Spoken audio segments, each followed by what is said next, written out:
Assalamualaikum warahmatullahi wabarakatuh. Kami dari kelompok 1 ingin mempresentasikan tentang kasus pelanggaran etika penyiaran. Sebelumnya, saya akan memperkenalkan diri saya dulu. Nama saya Aditika Oktaviani dan teman-teman saya Hanifat Marani. Saya Andi Susila Saputra. Saya Vega Dila Kiswanto. Oke, langsung aja kita lanjut ke pembahasan selanjutnya, yaitu latar belakang yang akan disampaikan oleh saya sendiri. Oke, di sini saya akan menjelaskan latar belakang dari permasalahan ini. Penyiaran adalah kegiatan penyelenggaraan siaran, yaitu rangkaian mata acara dalam bentuk audio, suara atau visual gambar yang ditransmisikan melalui sinyal udara maupun kabel yang dapat diterima oleh pesawat penerima di rumah-rumah.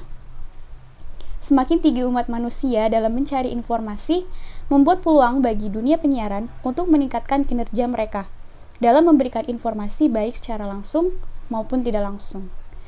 Dunia penyiaran sebagai penyalur informasi dan membentuk pendapat umum. Penyelenggaraan penyiaran tentunya tidak terlepas dari hukum-hukum dan etika. Pemahaman dan penataan terhadap kode etik jurnalistik tidak dapat ditawar-tawar. Pelaksanaan kode etik jurnalistik oleh wartawan menjadi bagian tidak terpisahkan dalam proses kerja kreatif wartawan dalam menyajikan berita sebagai pedoman, tuntutan, dan tuntutan profesi. Kode etika jurnalistik tidak hanya sebagai nilai-nilai yang ideal saja, tetapi juga harus terkait langsung dengan praktek jurnalistik. Kode etik jurnalistik menempati posisi yang dengan sangat penting bagi wartawan, bahkan dibandingkan dengan perundang-undangan lainnya yang memiliki sanksi fisik sekalipun. Di perundang-undangan lainnya terhadap wartawan seharusnya kode etik mempunyai kedudukan yang sangat istimewa. Pelaksanaan kode etik jurnalistik juga merupakan perintah dari Undang-Undang Pasal 7 Ayat 2 Nomor 40 Tahun 1999 yang berbunyi, wartawan memiliki dan mentaati kode etik jurnalistik. Ini berarti wartawan yang melanggar kode etik jurnalistik sekaligus juga melanggar undang-undang. Pada kenyataannya, berita kriminal yang disajikan melalui media massa dari tahun ke tahun perlu mendapatkan perhatian dari berbagai pihak, baik ahli hukum maupun masyarakat luas. Bentuk penyajian berita kriminal pada media cetak merupakan media yang menarik untuk dibaca dan perhatian khalayak. Penyajian berita kejahatan melalui media cetak bisa dalam berbentuk seperti media berita, artikel, opini, dan lainnya. Oke, selanjutnya itu kita lanjut ke bab 2, yaitu pembahasan, di mana pembahasan ini ada contoh kasus dari pelanggaran penyiaran. Contoh kasus yang pertama di televisi The SpongeBob SquarePants Movie di GTV. Komisi Penyiaran Indonesia atau KPI melayangkan teguran tertulis untuk 14 program siaran di beberapa lembaga penyiaran, televisi dan radio pada pekan lalu. Salah satunya yakni tayangan Big Movie Family, The SpongeBob SquarePants di GTV. Diketahui teguran ini disampaikan oleh KPI menyoal adanya jenis pelanggaran yang ditemukan, yakni muatan kekerasan, adegan kesurupan, adegan horor, pemanggilan arwah, konflik pribadi, dialog dan gerakan sensual, ungkapan kasar, penayangan identitas, pelecehan seksual, adegan berbahaya, privasi, dan pelecehan status kelompok tertentu. Wakil Ketua KPI, Mulyo Hadi Purnomo menyampaikan bahwa pihaknya berharap kualitas menjadi tolak ukur dari masing-masing lembaga penyiaran. Sanksi diberikan kepada pelanggaran atas standar program siaran. Soal kualitas tidak diatur dalam Pedoman Perilaku Penyiaran, P3, dan SPS. Kualitas selalu diharapkan menjadi tolak ukur dari masing-masing lembaga penyiaran dalam setiap program, ujar Mulyo saat dihubungi kompas.com.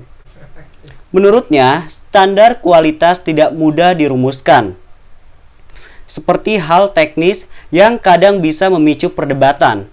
Maka yang relatif bisa dirumuskan adalah pembatasan dan pelarangan dalam rangka melindungi kepentingan publik agar dampak negatif bisa diantisipasi. Tayangan SpongeBob SquarePants jadi trending. Ini penjelasan KPI sanksi tertulis yang mengimbau kepada masyarakat untuk tidak menonton program-program yang tidak berkualitas.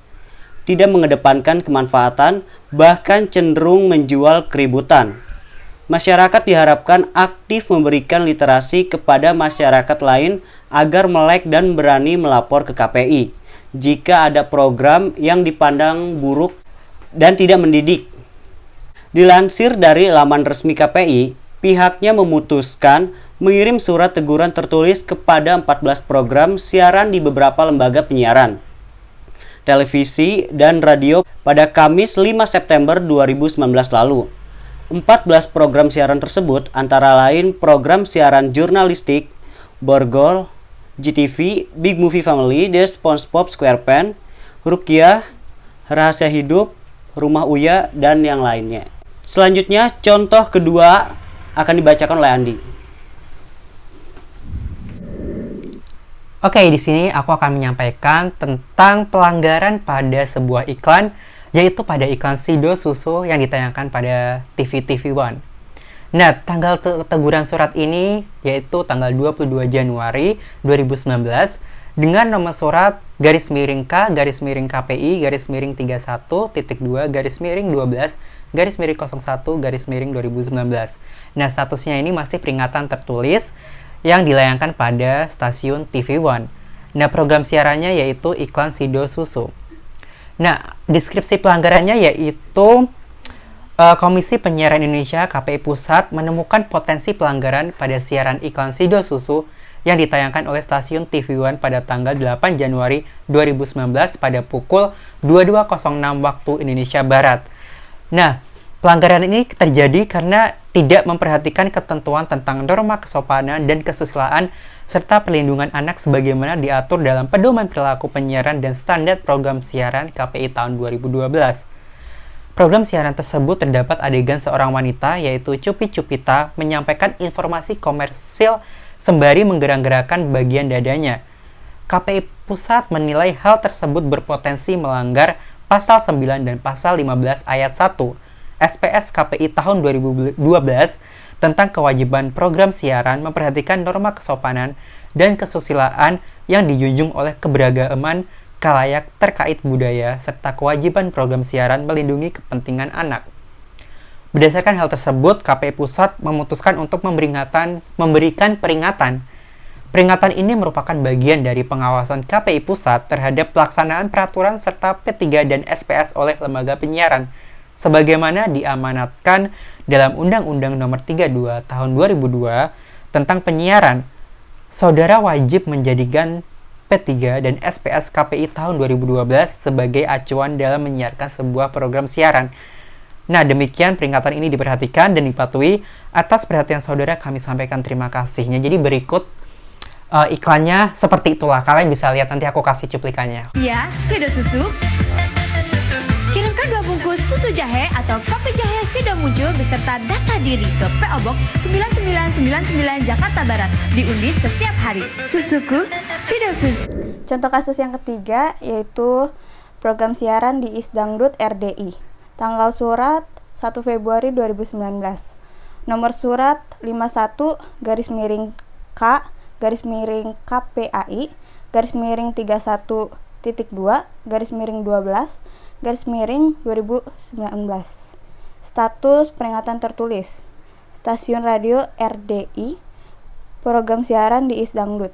Deskripsi pelanggaran berdasarkan pemantauan dan hasil analisis, KPI Pusat menemukan potensi pelanggaran pada program siaran di Isdangdut yang disiarkan oleh stasiun RDI pada 20 Januari 2019 mulai pukul 11 waktu Indonesia Barat, tidak memperhatikan ketentuan tentang perlindungan anak-anak dan remaja sebagaimana diatur dalam Pedoman Perilaku Penyiaran dan Standar Program Siaran KPI tahun 2012. Program tersebut menyiarkan lagu Papa Pulang Mama Sayang yang bermuatan lirik dewasa. Pulang, mama goyang, papa pulang, mama bayar. Kalau papanya nggak pulang, mama mau jadi gila. Papa pulang, mama goyang, papa pulang, mama basah. KPI Pusat menilai muatan lagu ini dan lirik demikian berpotensi memberi pengaruh buruk terhadap khalayak yang mendengar, khususnya anak-anak dan remaja. KPI Pusat menilai hal tersebut berpotensi melanggar pasal 15 ayat 1 SPS KPI tahun 2012 tentang kewajiban program siaran yang memerhatikan dan melindungi kepentingan anak. Berdasarkan hal tersebut, KPI Pusat memutuskan untuk memberikan peringatan. Peringatan ini merupakan bagian dari pengawasan KPI Pusat terhadap pelaksanaan peraturan serta P3 dan SPS oleh lembaga penyiaran sebagaimana diamanatkan dalam Undang-Undang Nomor 32 Tahun 2002 tentang penyiaran. Saudara wajib menjadikan P3 dan SPS KPI tahun 2012 sebagai acuan dalam menyiarkan sebuah program siaran. Jadi kesimpulan dari semuanya itu adalah kehadiran media massa sangat penting dalam kehidupan manusia. Media dibutuhkan karena berfungsi sebagai sarana pemberi informasi kepada khalayak melalui berita-beritanya. Hanya saja bagi Institut Media Massa, informasi yang disampaikan dipengaruhi oleh faktor-faktor seperti kepentingan dan ideologi yang bisa mempengaruhi persepsi khalayak dalam memahami isi beritanya. Di sini juga peran masyarakat sangat penting karena masyarakat itu perlu adanya pemahaman tentang kode-kode etik penyiaran, dan jika ada pelanggaran, masyarakat juga bisa langsung melaporkan ke KPI melalui website www.kpi.com. Oke, baik, itu adalah presentasi dari kelompok kami. Kurang lebihnya mohon maaf. Wassalamualaikum warahmatullahi wabarakatuh.